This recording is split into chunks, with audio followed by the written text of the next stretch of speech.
I got time to be able to grow and mature, you know, and be able to understand the ins and outs of the defenses and be able to get the good insight from the vets in the room. So I look at it as, you know, a plus. And whenever, you know, it's time for me to play them. Shedeur Sanders rolled into Browns camp and instantly made the whole practice feel like a recess pickup game. NFL vets suddenly looked like they'd forgotten the playbook and were just trying to keep up. With that being said, I see some balls coming out of Shedeur Sanders at that camp, and I'm like, kind of looks like a guy. Yeah, I'm ready. He can sling it. Ready to I see him, you know, some of the veterans, how they talk to him, mic'd up, see what he's doing in the community. Yep. Talking about Njoku there? Joku, Mike that, yeah. You once you see, you know, different little interactions and things like that, we know I know he has the talent. We'll see. It'll be a competition that usually brings the best out of guys, especially young guys. So I'm interested to see how that quarterback situation. Right after Shedeur Sanders tightened his cleats and the Browns settled in for what they figured was a routine camp day, the whole vibe tilted sideways. No blazing comet, no UFO touching down at midfield, just a swagger-charged quarterback striding in like he'd crashed the wrong league and thought, yeah, I'll stick around and run this show. The Browns had no clue what storm was rolling in. You'd expect an NFL team to do a quick scout, maybe pull up a highlight reel or two, but nope. They greeted Shedeur with a shrug, only to watch him seize the field on snap one and run the whole operation like a seasoned pro. First and foremost, he's been the best quarterback in camp. Now look, Joe Flacco ain't had many opportunities. There was a whole day I saw he didn't throw the ball at all. Here's my theory on the situation. They already know who's starting in the number 2 is. They already know. Joe Flacco and Shedeur Sanders is already locked up.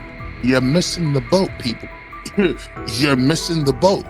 Your boy, Kenny Pickett and Dylan Gabriel, oh, they're fighting. Shedeur didn't merely clock in, he hijacked the session. One moment he's loosening his arm, the next he's roasting veteran QBs like faded names on busted draft boards. Defensive coordinators everywhere had the same gut punch reaction. Uh-oh. His pocket poise? Straight disrespectful. His timing? Psychic. And every pass left his hand like it was laser guided to its mark. While Shedeur Sanders was slicing up routes, the Browns secondary looked less like an NFL backfield and more like a gaggle of dads sprinting through a Saturday fun run. Big on enthusiasm, short on closing speed. Coaches fought the urge to slam the emergency horn. Players traded wide-eyed, "Are we serious?" stares, and someone even double-checked that a hidden camera crew wasn't about to pop out of the tunnel. But nope, this was pure Shedeur. Half cold-blooded surgeon, half highlight factory. He wasn't dropping a casual "I'm here," he was crafting a masterclass. From the first rep, the tempo changed. Shedeur Sanders accepted the snap with steady footwork, diagnosed the Browns' single high shell, and delivered a tight window seam route that forced the free safety to recover late. Throughout the period, he manipulated leverage with quick shoulder fakes, moved through full field progressions, and released on time from a balanced base, consistently putting the ball on his receiver's upfield shoulder. Cleveland's coverage struggled on multiple fronts. Safeties hesitated between deep half responsibilities and underneath support, creating voids at 15 to 20 yards. Cornerbacks and off-man were caught in trail position when Sanders used rhythm throws on 3-step drops, while those who tried press technique had their inside hand neutralized by his receivers' outside releases. Linebackers widened to match shallow crossers, leaving the middle hook unguarded for pivot routes and option digs. One corner attempted a line of scrimmage jam. Sanders immediately adjusted the route to a back shoulder fade, releasing the ball before the break and rendering the press ineffective. Over the session, he showcased pocket discipline, reclimbing to maintain throwing lanes rather than drifting, and finished with a series of anticipatory throws against cover 2 cloud, fitting vertical outs between the flat and deep half defenders. Sanders' combination of rapid post-snap processing, precise ball placement, and pocket efficiency exposed coverage mismatches at every level and highlighted communication gaps in the Browns secondary. By mid-session, the Browns defensive staff clearly recognized their calls were outmatched. Every adjustment, a roll to cover 6, a simulated pressure, a late rotate to 2 high, was neutralized once Shedeur Sanders confirmed the post-snap picture. Routes that had taken weeks to script were beaten by timing and location. Comeback set at 12 yards broke open before the corner's transition. Slot seam outs dotted the void between the flat and deep half defender, and boundary receivers beat press with quick hand techniques, receiving the ball before the trail man could recover. Sanders' command was methodical. He used cadence to freeze plug blitzes, re-ID'd the mic when linebackers sugared the A-gaps, and maintained a firm base so he could reset and fire without resetting his feet. His receivers benefited from that rhythm. Top of the stem, eyes back. Ball delivered on their upfield shoulder, allowing immediate transition to YAC. The Browns front tried a late stunt to compress the pocket. Sanders climbed 2 steps, re-spotted the shallow crosser, and delivered in stride, turning a potential sack into a 20-yard gain. What stood out most was how little ramp-up Sanders needed. From his first series, he processed full field concepts at tempo, cycling through progression reads without hitching. The poise under interior pressure, consistency in ball placement, and ability to manipulate zone defenders left the Browns' coordinated disguise packages ineffective and forced them into static coverage by the end of the period.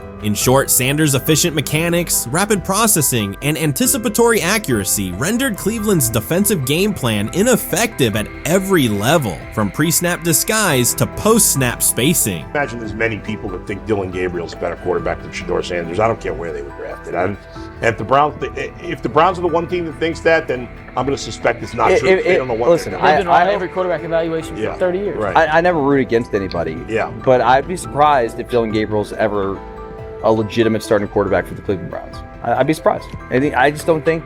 Well, then it is a wasted pick because you took him in the top 100. Yeah, but potentially. Yeah. May get away with it because of Shedeur. An edge rusher chirped at Shedeur Sanders between snaps, hoping to shake his rhythm. On the very next play, Sanders answered with a 30-yard laser, a deep dig from the boundary side that split the single high safety and the trailing corner. He hit the top of a 5-step drop, kept a firm base, and delivered on time to the receiver's outside shoulder, turning what should have been a routine rep into a sudden change explosive. From that moment on, every coverage wrinkle the Browns tried, rotating from cover 3 to quarter half, flashing a Tampa 2 shell, mugging both A-gaps, was met with a precise counter. When corners pressed, Sanders adjusted the route to a back shoulder fade. When safeties widened, he checked to a glance post. When linebackers bailed, he found the running back on a delayed option out of the backfield. Even late simulated pressures couldn't move him off his spot. He simply climbed, reset his feet, and fired. As Cleveland's defenders rotated through checks, Sanders manipulated them with cadence and eye discipline. He froze weak side safeties long enough to create intermediate windows, then feathered the ball into those lanes before help could arrive. When the Browns finally dropped 7 and matched every route, Sanders tucked the ball and converted 2 separate 3rd and 6 situations on the ground, reminding everyone that his mobility is as calculated as his arm. By the end of the session, the defensive coordinator's call sheet looked obsolete. Sanders had neutralized blitz looks, exposed spacing issues in zone, and forced the unit into static base coverage just to survive the period. It wasn't a camp drill anymore. It was a clinic on timing, processing speed, and controlled aggression, delivered snap after snap by a quarterback who never needed a warm-up lap to own the field. They never planned on taking him. The problem is, like Ocho Cinco said, you got somebody that has endeared himself to the locker room. And guess what? The difference between him and Tim Tebow, the biggest one, is he can play. He can throw the ball. Tim Tebow running around being an H-back, he can throw the ball. And he's done everything he needs to do. He ain't saying nothing. He ain't rocking the boat. He ain't mad about the reps. He ain't mad about none of that. All the people out there want to see is this, like Tyler said earlier. We want to see what he can do with Jerry Jeudy. That's it. I want to see what he can do with David Njoku. I want to see him with Junkins. I want to see him with the first running backs. If you are cooking, if you are beating down the doors with the 3s and 4s, guess what? You deserve more. From the first team period on, Cleveland's secondary looked a step slow. A deep third safety hesitated on a post-snap rotation, leaving Shedeur Sanders free to climb the pocket and fire a 22-yard out that arrived before the defender could plant and drive. The supporting cast around him, players fighting for roster spots, not Pro Bowl invites, benefited from his command. Sanders used tempo to control the defensive front, altered protections at the line, and located throwing lanes so quickly that one receiver didn't register the catch until he crossed the goal line. As the Browns tried new personnel groups, coverage busts multiplied. Starters slipped out for hamstring stretches while rookies rotated in, only to find the ball arriving on their blind side before they'd completed a midpoint squeeze. On a later 3rd and long, Cleveland finally closed the interior rush lanes, compressing the pocket with 3 defenders. Sanders pivoted through the traffic, stepped into a narrow escape window, and without resetting his shoulders, whipped a no-look pass to the boundary curl for a fresh set of downs. The throw turned a potential sack into an explosive play and left the coaching staff scrambling for answers. The people who are fascinated by Shedeur for whatever reason, whether it's his play, I guess last year was kind of fun. If you're just like a guy who grew up like loving Deion Sanders and passed that love on down to your kids, I can see why you're like that. The one thing I will give them is you're looking at this quarterback room. If you're a fan of Shedeur and say, why can't he go beat Dillon Gabriel or Joe Flacco or Kenny Pickett? So I do understand that part of it, right? Because why not? Why couldn't he be a Brown starter in October or November? That looks like a quarterback room where everyone will get a chance to start. He lied to us all when he said that this was going to be an open competition, a 4-man open competition when it comes to the QB situation up there in Cleveland, in which, from the looks of it, all we've seen it be was a 3-man race. The only people that has been getting reps in with the first team or with the veterans are Joe Flacco, Kenny Pickett, and Dillon Gabriel. We've never seen my boy Shedeur Sanders get a chance to get in. Even with him doing the things that he has been doing up there, he has yet to get in with the... Shedeur Sanders was caught off guard by Coach Kevin Stefanski's recent remarks, which have sparked talk of bringing in another starting quarterback. Commentators are debating whether Stefanski's comments reflect eroding confidence in Sanders or a brief lapse in judgment, but the rookie now faces intensified scrutiny over his role. The Browns, we got an analyst that says that Shedeur Sanders should have some kind of a ban, banishment of some kind. Come again? Say what? For what? And we've got, this would be more troubling. If I'm a Browns fan, and this is where we're going to start, potential dissension in the ranks of the front office and the coach. And over what? Quarterback. When a program's headline quarterback suddenly becomes the subject of sideline murmurs and quiet searches for replacements, the situation is unmistakable. It's a breach of trust. Shedeur Sanders, the passer who put Colorado back in national conversations with his production and profile, has just received a clear message that his job security is in question. Coach Kevin, the assistant previously considered to be in Sanders' corner, made remarks that ignited speculation about changing quarterbacks. Fans, analysts, and even Deion Sanders are now reassessing the team's unity and its true plan for the position. The comment was no accident. It was a deliberate signal that the staff may soon elevate a backup. For perspective, Shedeur Sanders did not step into ideal conditions last season. He was sacked so often that Colorado could have dedicated a locker to every opposing edge rusher who reached him. Could I possibly go to bat for Kevin Stefanski as a great head coach? No, I couldn't. Could you go at bat against him, saying he's a horrible head coach? No, I can't. I think that's why we fall in the middle. I think that's why in a lot of these discussions, and that's why a lot of the rankings, you see him right now in that 15 to 20 range, somewhere in that middle pack of NFL head coaches. I've said earlier, Kevin Stefanski has already been given more head coaches than any coach I've ever seen in Cleveland. Starting with the decision to move on from Baker and him clearly still having another level to get to in Tampa. Last season, Shedeur Sanders often had to operate behind an offensive line that provided minimal protection, yet he still delivered precise throws and critical drives. At times, he seemed to be carrying a struggling roster almost on his own. Despite the constant pressure, he never complained, never threatened to transfer, and never acted entitled. He remained with Colorado because he trusted the program, trusted his father, and believed in the team's larger mission. That loyalty is why Coach Kevin Stefanski's recent statement that the quarterback competition is wide open struck so sharply. The remark implies that Sanders' starting role is insecure, as though the player who absorbed countless hits while holding the offense together is simply another name competing with walk-ons and first-year athletes who are still learning the cadence. This goes beyond ordinary coach language about fostering competition. It introduces genuine uncertainty about the staff's confidence in Sanders and invites speculation that Colorado is actively assessing outside options through the transfer portal. By characterizing the position as vacant, Stefanski has planted seeds of doubt that could quickly evolve into rumors and undermine the stability of the locker room. I'm sorry, but when it comes to quarterback, I'm going to defer to my head coach, generally speaking, especially one with Stefanski's track record and how he's viewed across the league. So this is interesting because it tells you Kevin Stefanski's not a Shedeur Sanders guy. And it also tells us who made these picks. Exactly. The Cleveland Browns made a rather awkward decision in the NFL draft, opting to take quarterback Dillon Gabriel in the 3rd round, well before he was expected to fly off the board. Then 2 rounds later, the Browns took fellow quarterback Shedeur Sanders. So what exactly is going on? Discussion has begun about whether Colorado is actively evaluating another quarterback and preparing for life after Shedeur Sanders. Analysts are debating whether Coach Kevin's move is calculated strategy or a misstep that jeopardizes team stability. Sanders remains a top NFL prospect, Deion Sanders' son, and the program's public face. His highlights dominate social media and his jerseys outsell the team's victories, yet he is once again being asked to reaffirm his position.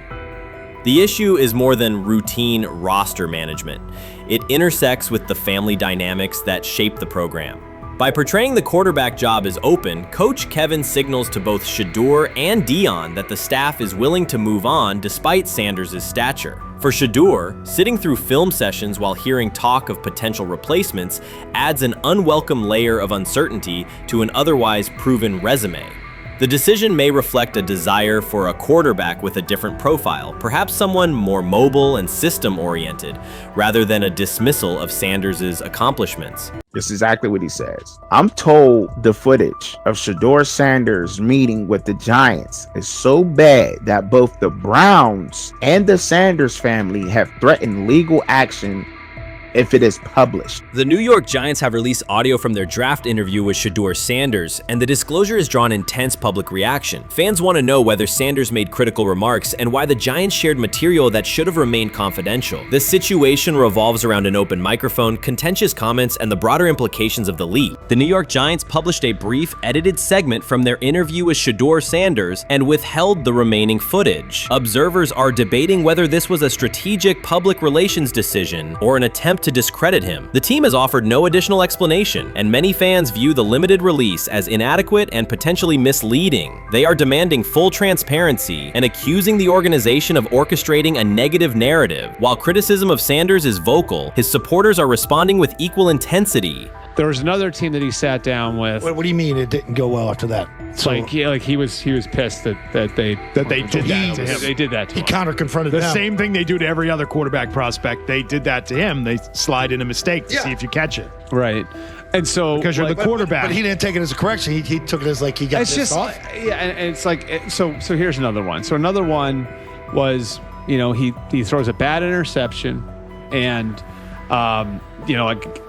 it was a deep throw early in the game, and he comes back and they go in the meeting, they show the interception. The Giants have released only a brief excerpt of the interview and are refusing to share the rest. Their decision has drawn criticism across TikTok, X, and Facebook, where many see it as a poorly handled public relations move. Fans are calling for the full recording to be published so the situation can be judged in its entirety. The GM is on film that the son, they asked the son last draft, yo, who you think I should pick? His son yo, you need to get the Jaden Daniels, big.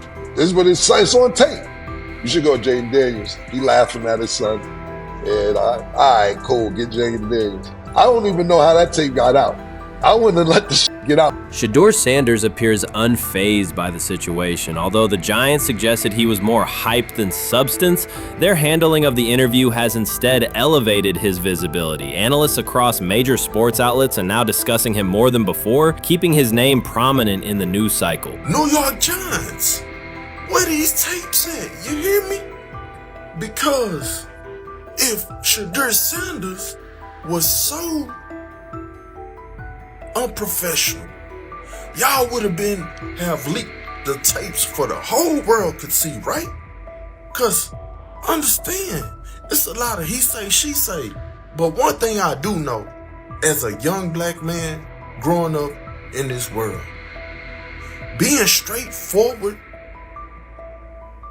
and not sugarcoating anything. The Giants' PR team appears to reject Sanders' family connection outright, a decision many view as unprofessional and lacking nuance. Internal discussions seem to have dismissed quarterbacks with prominent relatives as poor fits for the organization, revealing limited awareness of public perception. The response was swift. A single edited clip ignited widespread debate on social media, with fans asking why essential segments were held back and what the team might be hiding. Critics argue that if the full interview contains nothing damaging, the club should release it in its entirety. Online discussion intensified immediately and continues to gain momentum. What they do during the film and the combine and the meetings is teams will install mistakes intentionally planted in the install, and they want you to catch them. Shedeur didn't, and when a coach called him out, once again, it didn't sit well. It's like, bro, there's not many teams needing quarterbacks, especially since Pittsburgh appears to have a deal with Aaron Rodgers and Tennessee's getting Kale Moore. The Giants' decision to withhold the full interview has produced an unintended result. Instead of diminishing interest in Shedeur Sanders, it has intensified it.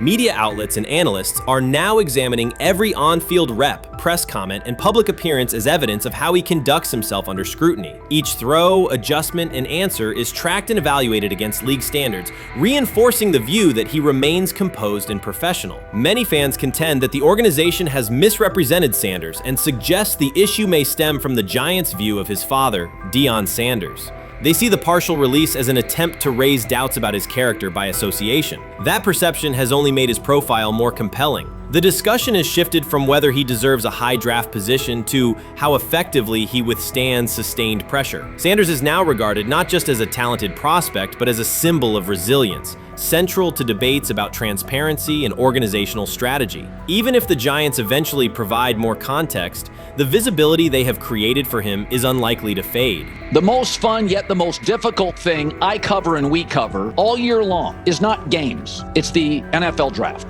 Because I've said this many times, you get lied to for a month to 2 months up to it. And so often during the draft, and every few drafts, there's a guy that really falls, precipitously falls. This year it was Shedeur Sanders, it's been Aaron Rodgers, it's been Dan Marino. Every few years somebody falls a lot. And so, but those stories don't come out until like the fall. Criticism of Shedeur Sanders from within the Giants organization has become increasingly public. Team communications appear focused on casting him as an overhyped prospect, whose character should be questioned, a narrative that seems aimed at shaping opinion rather than assessing performance. Yet each selective release or negative remark has instead amplified attention on Sanders and elevated his reputation. Efforts to confine him to a narrow, unfavorable image continue to produce the opposite effect, reinforcing his position as an underdog who endures external pressure. The debate has shifted from football analysis to broader concerns about narrative control and transparency. Fans, reporters, and online communities are still urging the Giants to publish the full interview,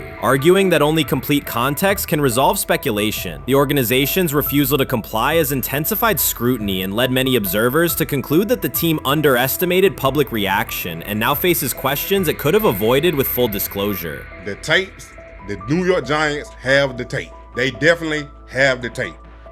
It's confirmation that they had the tape. Shedeur didn't do nothing. It's what they saying he did. I'm gonna tell you what these mixed reaction right here.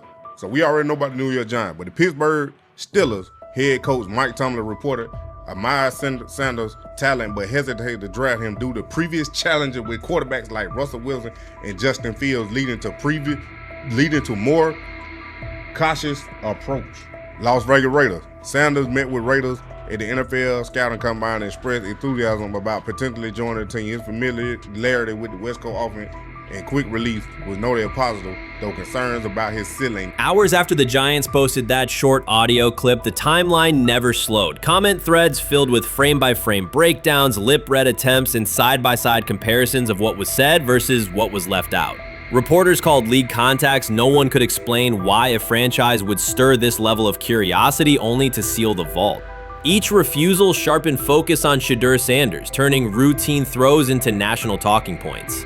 Analysts kept circling back to the same note. His cadence at the line looks unchanged, steady against the noise. Hashtags demanding the full interview, trend drop, and trend again. Podcast hosts bump scheduled segments to lead with the leak. Rival teams get asked how they would handle a similar situation, then quietly check their own archives. Inside Giants headquarters, the plan to shape the story looks less like strategy and more like a slow burn spotlight they can't switch off. And now every preseason snap, every media availability, every stray sideline camera angle gets fed into a loop that asks, what are they still hiding? The file remains locked. Curiosity keeps compounding. Until someone presses upload or steps to a podium and explains the redactions, the subject drifts away from depth charts and play design, fixing instead on secrecy, control, and the risk of underestimating how fast attention turns pressure into permanence. Momentum isn't fading, it keeps recalibrating, louder, impossible to mute. You made an interesting point. So I tend to have the drip, drip, drip. This was my Johnny Manziel theory, is that everybody makes mistakes, especially when you're young. But if I see 2, 3, 4, 5, then you've got a plumbing issue. It's not just you didn't close the faucet. So there's about 6 pieces of video in college where Shedeur was a little bit of a brat, whatever. Then there's the legendary cringy draft room. Didn't love that as a B prospect. Then there's back-to-back speeding tickets, both over 90, and a missed arraignment. The NFL is navigating unexpected headlines after a former Browns coach publicly defended Shedeur Sanders in response to reports of multiple speeding tickets. The coach's statement has sparked extensive online debate. Supporters welcome the show of loyalty, while critics question the motive. Sanders now finds himself at the center of an unforeseen controversy, and observers want to know why a Cleveland coach is standing so firmly in his corner. The story is developing rapidly and continues to draw intense attention. When it came out that he got a speeding ticket, I said it's not really that big a deal. I feel very differently about it now. Over 40 miles an hour over the speed limit, less than 2 weeks after you just got a ticket. I don't know if that's entitlement or immaturity. There's got to be some teams that are feeling very good right now that they didn't draft him. Observers are focusing on Shedeur Sanders' recent speeding ticket, treating the violation as a measure of his character and sidelining his athletic, academic, and philanthropic accomplishments. The incident, driving 15 miles per hour over the limit in a borrowed Lamborghini, has drawn sharp criticism. In response, a former Cleveland Browns coach has taken the opportunity to comment, even though the franchise is widely viewed as unstable due to its frequent coaching changes and limited on-field success. By defending Sanders, he presents himself as an authority on discipline and leadership. The statement, coming from an organization seldom praised for stability, has nonetheless attracted considerable attention across the league. You want to defend him a little bit. I thought this was an interesting take. Yeah, I thought it was really interesting that you said you were out because of the speeding tickets. To me, that's such a minor thing. You were so high on him in terms of his completion percentage in OTAs, and I thought that was a little aggressive on your part. But with the speeding tickets, I got a speeding ticket the first night of the draft, my first year there. I thought maybe I'd get the benefit of the doubt, but they gave it to me anyways. As soon as the former Browns coach defended Shedeur Sanders, social media erupted with commentary, resembling the volume of draft night coverage. Posts and opinions appeared within minutes, and criticism escalated rapidly. Detractors amplified Sanders' minor speeding violation, while supporters argued that such reactions were disproportionate to a single traffic citation. Shedeur Sanders received 2 speeding citations, and the minor traffic issue quickly drew national attention. Before considering the former Browns coach's response, it is useful to clarify the facts. Sanders, son of Pro Football Hall of Famer Deion Sanders and a current college quarterback, was twice ticketed for exceeding the limit while driving a high-performance vehicle. Commentary on social media escalated rapidly, with critics framing the incident as a significant character concern, even as the league has historically tolerated far more serious legal transgressions. Stepping into the debate, a former Cleveland Browns coach, best known for a tenure filled with losses and contested decisions, issued a strong public defense. He argued that 2 speeding tickets should not define Sanders' reputation or overshadow his on-field talent and community work, urging a balanced assessment of the player's actions. I don't love it from a 5th-round draft pick. I don't love that it happened multiple times, but I do think that this is the first time he's been away from his dad, and there's gonna be some growing pains now. Would I sell my stock on it like you are? Not because of a couple speeding tickets, especially in light of the problems that Brown's quarterback room has had to deal with legally in the last few years. I mean, this This is nothing. The debate quickly shifted from 2 speeding citations to broader claims about integrity, growth, and leadership. The former Browns coach framed the infractions as moments for personal development and urged observers to view them in context. Critics responded forcefully. Some called for disciplinary action, others questioned Deion Sanders' parenting, and a few sought to discredit the coach himself, despite his professional record already being widely analyzed across the league. The reaction underscores an apparent inconsistency in public standards. Fans often overlook on-field confrontations, heated sideline arguments, and other significant controversies, yet they treated Sanders' routine traffic offenses, speeding without evidence of reckless endangerment, as indicators of serious character flaws. If such minor violations were adopted as the primary measure of morality in professional football, many players would face similar criticism. Sports media amplified the story almost immediately. Television panels dissected Shedeur Sanders' decision-making, treating 2 speeding tickets as indicators of deeper character concerns. Networks aired detailed segments under banners such as red flags and road rage, repeatedly questioning whether the citations might affect his draft evaluation. Although Sanders is already regarded as a first-round prospect, analysts emphasize that NFL teams value discipline and legal awareness when forming final assessments. Many commentators overlook the fact that other high-profile players have faced more serious offenses without similar scrutiny. Throughout the coverage, the former Browns coach defended Sanders, portraying him as a talented quarterback subjected to disproportionate criticism in a culture that expects near-perfect conduct. His argument was thorough and methodical, asserting that the traffic violations should not overshadow Sanders' skills, work ethic, or future potential. Commentators point out that the coach's intervention was not entirely selfless. He recognized the publicity potential. One day he was an overlooked figure from a struggling Browns era, the next he was a trending name across sports media. The discussion quickly expanded beyond Sanders' speeding citations to questions of image management and narrative control. Critics demanded disciplinary measures, public apologies, team sanctions, and formal statements, yet their objections seemed directed less at the traffic infractions themselves and more at Sanders' high profile, confidence, and resistance to traditional expectations. In practical terms, Sanders' brand remains intact. The coach secures renewed relevance, and the episode supplies another headline in the ongoing story of modern football. The next time Sanders is seen in a high-performance car, the debate will likely reignite, focused not on speed limits, but on the broader culture of the league. Meanwhile, new voices continue to join the conversation. Broadcaster Colin Cowherd has already weighed in, offering his own reassessment of the incident and its broader implications. Breaking news, Shedeur Sanders last night was pulled over going 100 miles per hour. All right, he clocked 101, 41 miles an hour over the speed limit in Cleveland. He will have the opportunity to fight the ticket in court. Now, I'm not exactly sure where he was pulled over, whether or not that it was in Ohio or whether or not that it was in his home state. But typically when you're going 40 over, that's flirting with the line of reckless driving. Folks, I gotta tell you, I don't understand what it is with these young men driving at absurd speed. Colin Cowherd's view of Shedeur Sanders shifted abruptly. Days after praising the quarterback's poise and skill, he appeared on air to declare that Sanders is overhyped, unfocused, and distracted by celebrity. The reversal was immediate, without any gradual reconsideration. Cowherd now frames Sanders' 2 speeding tickets as evidence of poor judgment, even though he has defended other quarterbacks facing far more serious off-field issues. The sudden, wholesale withdrawal of support leaves viewers questioning the consistency of Cowherd's criteria and illustrates how quickly media narratives can change when minor incidents receive outsized attention. This is okay. Okay. The how much of this is? I mean, Jimmy Haslam has his hands all over Manziel, has his hands all over Deshaun Watson. Admitted it, man enough to admit it. I saw the reaction in the draft room when they took Shedeur Sanders. Pretty obvious it wasn't the coach and the GM's pick. How much is this? This team has 8 last place finishes in 13 years owning it. How much of this is we don't have a very good owner here like Washington, D.C. and the Commanders? Yeah, I didn't love the owner stepping in and saying, hey, you got to take this guy in the 5th round.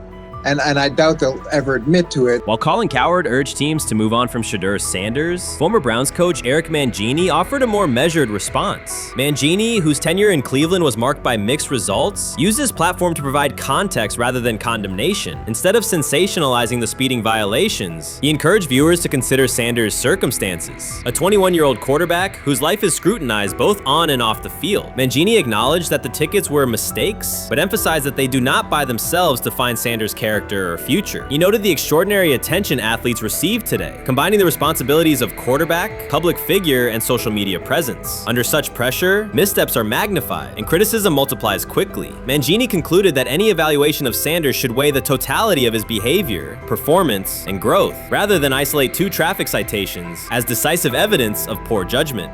When he led college football in completion percentage and he threw almost 40 touchdowns for over 4,000 yards, how tall was he? Because they make it seem like he shrunk all of a sudden, RC. Oh, how lively was his arm? Because all I know is somebody did that. Somebody threw for over 4,000 yards, somebody threw for almost 40 touchdowns, and somebody led college football in completion percentage. Now, I'm trying to figure out, what I try to figure out all the time, Mel, is how a guy that hadn't played football in almost 5 months. Shannon Sharpe has publicly defended Shedeur Sanders and criticized those questioning him. Sanders has earned higher recognition and some fans are responding negatively. Although there's debate about whether he belongs on a second team list, Sharpe maintains that Sanders' career is clearly ascending. Reactions on social media are mixed. Some users are angry, others are surprised, and a few say they anticipated this result. The conversation remains active. When reports confirmed that Shedeur Sanders had been elevated from second team to near top tier status, Shannon Sharpe issued an emphatic response. He delivered a detailed rebuttal to critics, underscoring why Sanders deserved the promotion and directly challenging those who doubted the decision. I don't think that he was underprepared during these meetings. I don't believe any of these stories that he showed up arrogant and that he was bombing his interviews. I mean, you watch the film, he's on time, he's on point. You watch his interviews, he answers like a 10-year NFL veteran. Like, he's clearly dominating OTAs. It's every single day there's a new report of how well he's doing for the Browns in OTAs. And I mean, you can say what you want, it's just OTAs. Okay, if that's your new narrative, then he's doing exactly what he needs to be doing. He's on point, he's on time, he's getting the respect of his teammates, and he's making plays. So we're gonna see years down the line, something's gonna come out that I don't know what exactly it was, but something will come out. Critics have been waiting for an opportunity to dismiss Sanders. They labeled him overrated, accused him of benefiting from nepotism, and claimed his profile came only from his last name and polished image. Within their own echo chamber, they cited every game in which he fell short of huge passing numbers as validation of their doubts. Since Sanders has begun receiving formal recognition, criticism has escalated. A wave of self-appointed analysts is dissecting his throwing mechanics and team role, and many online commentators now argue that his promotion reflects deeper problems within the sport. Shannon Sharpe rejected each criticism directed at Shedeur Sanders. During the broadcast, he turned a routine segment into a detailed examination, acting as presenter, interrogator, and fact-checker. Sharpe walked viewers through game film, season statistics, and scouting reports to show why Sanders merited his recent promotion. Whenever a panelist claimed Sanders had not earned the role, Sharpe countered with completion percentages, efficiency ratings under pressure, and documented late-game drives that changed outcomes. He stressed that the backlash was driven less by on-field evidence and more by reluctance to revise earlier opinions. Sharpe argued that critics were upset not because Sanders lacked qualifications, but because his progress contradicted their initial narrative. By the end of the discussion, Sharpe had moved past simple defense and reframed Sanders as a clear example of performance-based advancement, demonstrating that early predictions can be wrong. Never heard of no Dylan Gabriel or Tyler Shock. What the hell is that? So how is Shedeur Sanders going behind them? I'll tell you how. Collusion. 4 different times they passed on him. How the hell does that happen? 4 rounds. It doesn't happen to a quarterback. We've never seen anything like this before. Shedeur Sanders with the watch. Shedeur Sanders with his bravado. Shedeur Sanders with this supposed arrogance or whatever. Shedeur Sanders' advancement did not happen by chance. While detractors questioned his resume online, he continued to prepare, attend every practice, and deliver accurate throws under pressure. The contrast between his output and the complaints directed at him has been stark. Some critics even argued the selection committee was, quote, biased toward performance, as if rewarding strong play were improper. Rumors quickly followed. Certain commentators speculated that a public relations push from the Sanders family must have influenced voters, suggesting everything from coordinated media strategies to alleged favors for coaches. None of these theories addresses the basic point. Sanders earned his promotion through consistent production, poise in the pocket, precise ball placement, and efficient decision-making. Shannon Sharpe highlighted these facts during his response. He noted that Sanders' performance metrics justify the recognition and emphasize that resistance to the move stems more from prior prejudice than from substantive evaluation. For Sharpe, the goal was clear: present the data, challenge unfounded claims, and correct the narrative. The discussion, therefore, became a broader statement about acknowledging merit and abandoning outdated assumption. Colin Cowherd defend college basketball coaches who have gotten a DUI come to their defense and say they didn't need to be fired, that they deserve a second chance. But Shedeur Sanders drives 40 miles over the speed limit, gets a one-on-one ticket, and Colin Cowherd comes on his show today and says he's out on Shedeur Sanders. He's seen enough. He can't support him anymore. He can't be in the Shedeur Sanders camp because of the speeding ticket. Shannon Sharpe addressed commentators who portray constant doubt as expertise. Those who discount strong performances with "we'll see" but declare bust after a single mistake. He noted their belief that progress only counts if an athlete visibly struggles. Sharpe's response was methodical rather than emotional. He presented evidence, cited statistics, and calmly refuted each claim. Following his remarks, several critics began revising or deleting earlier posts, recasting themselves as longtime supporters of Shedeur Sanders despite having questioned him for months. Sharpe insists on accountability, naming specific individuals and dates while requesting public acknowledgement of prior errors. He argues that analysts cannot spend months undermining a player's potential and then quietly adopt a supportive stance once the athlete succeeds. These are serious, big-time, top-of-the-line playmakers that they have. If you can go 45 to 42 in the fourth quarter because your quarterback set the school record with 510 yards passing. He was flawless. Shedeur is big time. I didn't know for sure, will it translate to the next level of competition?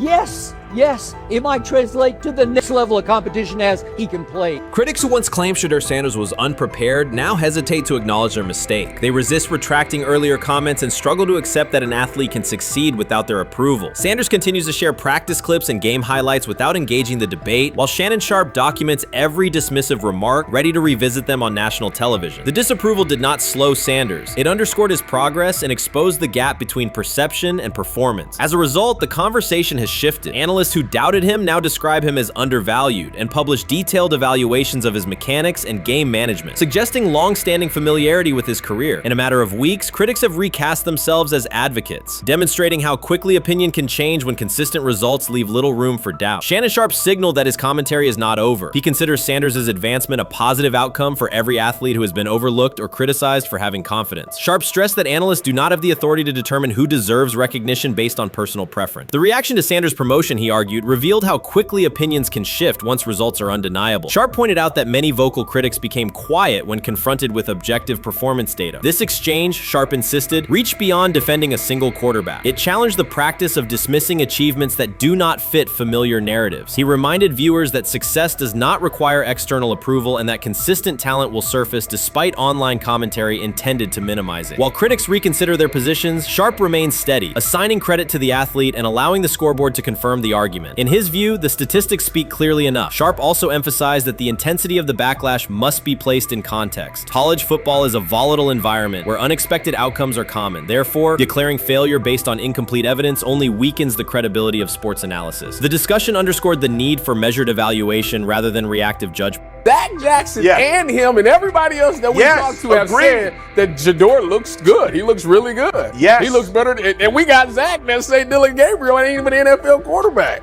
It's true. So how is it that this man can't get a rep with the ones, but that non-NFL quarterback can? We all what agree with sense that. does that make? Some observers now claim that recognizing Shedeur Sanders' strong performance undermines football's traditional standards, even though they previously argued he received coverage only because of his father. Faced with Sanders' current statistics, those critics are searching for explanations that fit their earlier narrative. The data have always been clear. Their earlier objections ignored that fact. Shannon Sharpe is openly highlighting this reversal, comparing past negative remarks with Sanders' recent 400-yard games to demonstrate the gap between criticism and evidence. Sharpe did not force these commentators to backtrack. He simply displayed their earlier claims alongside Sanders' results, allowing the contrast to speak for itself.